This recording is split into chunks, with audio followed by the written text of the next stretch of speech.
Hello, I'm Commissioner Thomas Hicks, a commissioner at the United States Election Assistance Commission. And as part of EAC's recognition of Black History Month and the celebration of Black History Month, I'm interviewing some Black election officials about their experiences in the field serving voters across the country. Today, I am honored to speak with Tahesha Way, who is the Secretary of State for the great state of New Jersey. Secretary Way, thank you for joining me here today. And I just have a few questions. If you would, can you talk about some of your background and how you got started in public service and elections? Sure. Well, first, Commissioner Hicks, thank you for this kind invitation in commemoration of Black History Month. And I also want to thank you for all you do in the election space and for the EAC. So my background, where do I start? I'll start just simply with college. As a student during the time, I was just still, sophomore, junior, trying to figure everything out as to what I really wanted to be. And then I experienced somewhat of a defining moment in my life. I suffered a life-threatening brain hemorrhage. Now, as I struggled to recover, I was truly in awe of the doctors and nurses who had dedicated their time to taking care of me as they do with others and trying to make me whole again. So at that point, I started to truly reflect, and I knew I was not suited to pursue a career in medicine. But what I did come to realize is that I too wanted to help others, just like the medical folk who helped me, and try to assist them in making their lives whole. So what followed? I attended law school in Virginia. I then moved to great state of New Jersey with my husband and became active in community causes. Eventually, I ran successfully for a seat in county government. I then became a state administrative law judge thereafter, and part of the caseload as an ALJ is overseeing election challenges. In sum, I want to say I truly love public service. I think government can be a real force for good in our communities. And with that being said, I've always sought to serve in ways to make tangible differences in people's lives. And as we reflect upon the love of public service, I do believe that the work begins with our elections. Our citizens have the ability to choose who they would want their leaders to be and to shape important decisions for everyone's lives. So in 2018, it was an honor when I was nominated and appointed, by Governor Phil Murphy to serve as the 34th Secretary of State of New Jersey. My office is one of the oldest constitutional offices in these United States. And as you noted, as Secretary of State, I serve as New Jersey's chief election officer, just like most secretaries of state around the country. And it is my responsibility overall to oversee free, fair, and safe elections and to ensure that every New Jerseyan is able to register and vote without interference or undue burdens. Now, I have to also note that last year, it was a difficult year on various fronts. However, there, in my eyes, were some celebrations which, marked what our democracy stands for. My New Jersey Historical Commission oversaw and marked the 150th anniversary of the 15th Amendment and the 100th anniversary of the 19th Amendment.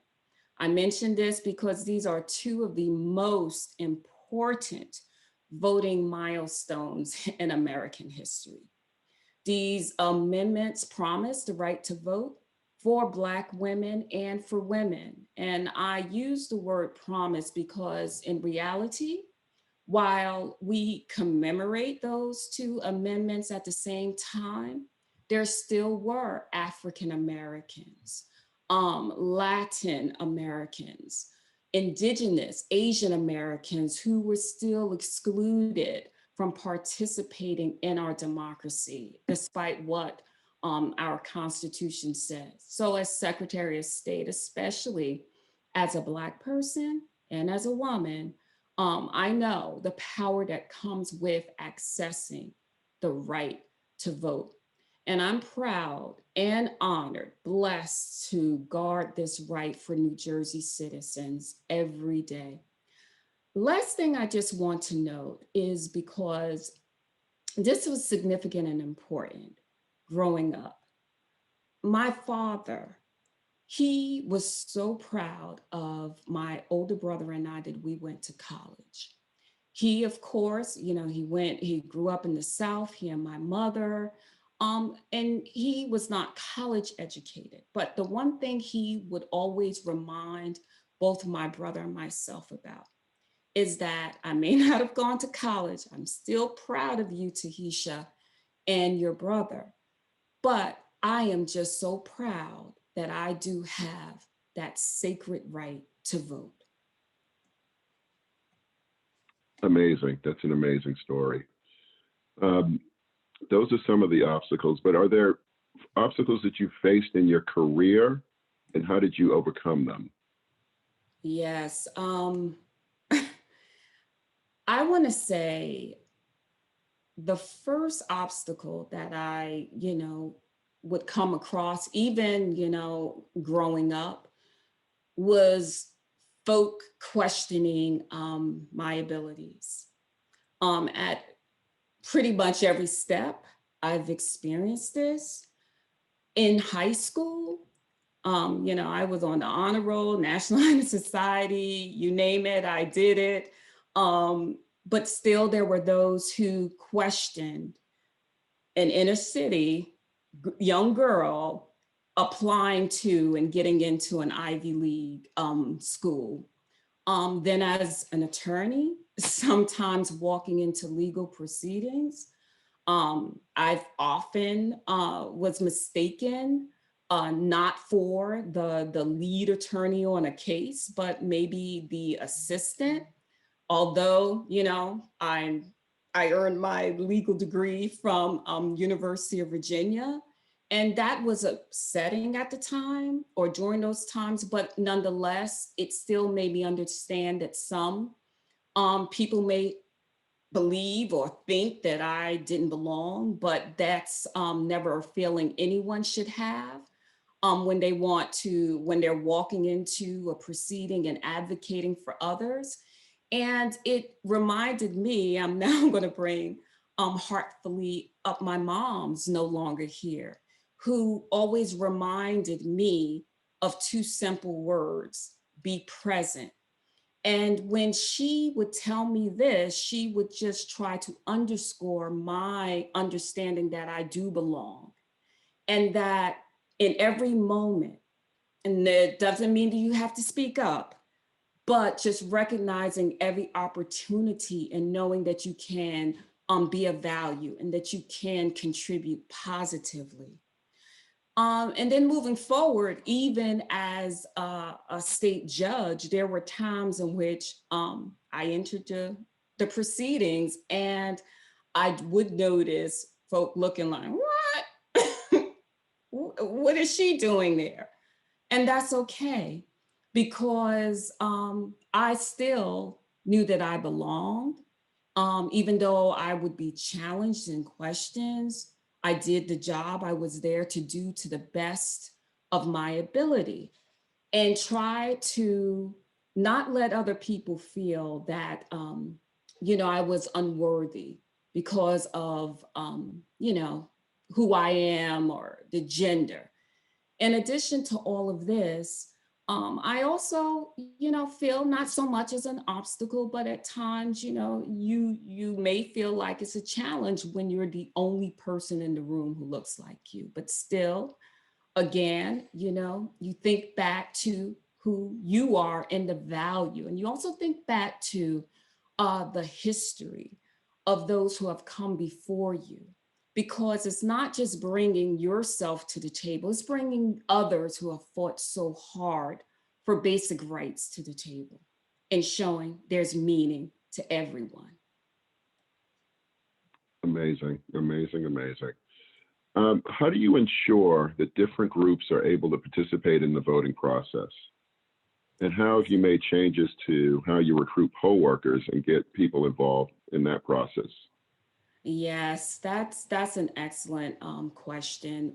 In terms of bringing different groups to the dance, as I call it, I think the first part begins with voter participation and making it easy for those eligible people, voters, to register to vote. I know in New Jersey, we have worked hard to reduce the barriers and improve that access everywhere we can. For one, in 2018, we implemented automatic voter registration at the motor vehicle agencies. Last March, we saw a historic expansion of the franchise. Individuals serving parole or who are on probation are now permitted to register to vote without paying any fines. I feel restoring the right to vote in this regard to returning citizens encourages their full participation in society, and it also strengthens our democracy. Then last September, we implemented online voter registration, and in 6 weeks' time, we had over 400,000 New Jerseyans successfully access that portal. Beforehand, voters had to print, fill out, and mail the registration forms. And this online tool is the exact same form, but it doesn't require all of the printing and the mailing steps, making things easier for all, including our Gen Z and millennials. Now, on a separate front, but still keeping with the idea of all in and partnerships, in 2019, we conducted New Jersey's first ever statewide election security tabletop exercise. I thank you, Commissioner Hicks, and I thank your colleagues for participating, where we gathered county clerks, boards of elections, superintendents of elections. We had law enforcement, IT folk, 14 delegations from other states, reps from FBI, DHS, U.S. Attorney General's office, you name it. We had full team partnerships. And it was a day of gaming out a series of potential incidents that could interfere with the conduct of our elections. We're thankful we had this, not only because we were able to lay the foundation for our county's continuity of operations plans. Of course, COVID occurred and that assisted, but we were able to bring out stronger emphasis in our election infrastructure, letting our officials know the significance about protecting voter rights and voting access, because anything that interferes and undermines the conduct of elections, ultimately infringes upon one's right to vote. And finally, you speak about poll workers, and I have to say, New Jerseyans truly rose to the occasion. We had a portal last year, and I want to say we had about 30,000 plus new poll workers who, just wanted to engage and be citizens, follow with their civic responsibilities. And I have to say that even during the last election cycle, it became not only about voter participation, it became more so about not just you voting, but you being informed as a voter. And we actually launched the first ever robust educational campaign last year as a result of COVID.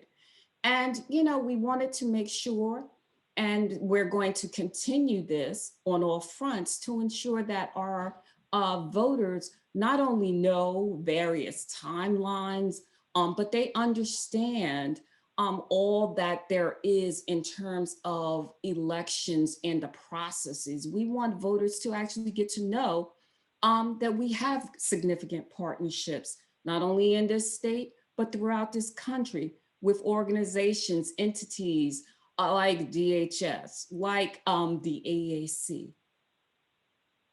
Great, great, great. Well, that takes me to my last question. And what does Black History Month mean to you? I could be here all day, but I won't. Black History Month, wow, is everything. I believe Black History Month is a celebration of acts of resilience. It's a time of reflection, of reconciliation. Black history for so long, African Americans were often excluded or ignored, either deliberately, indeliberately removed from the larger stories of our nation's history. And I think we draw strength from learning about our complete shared history, uncovering all people, all places and events that lead to greater liberty, justice, and equality for all.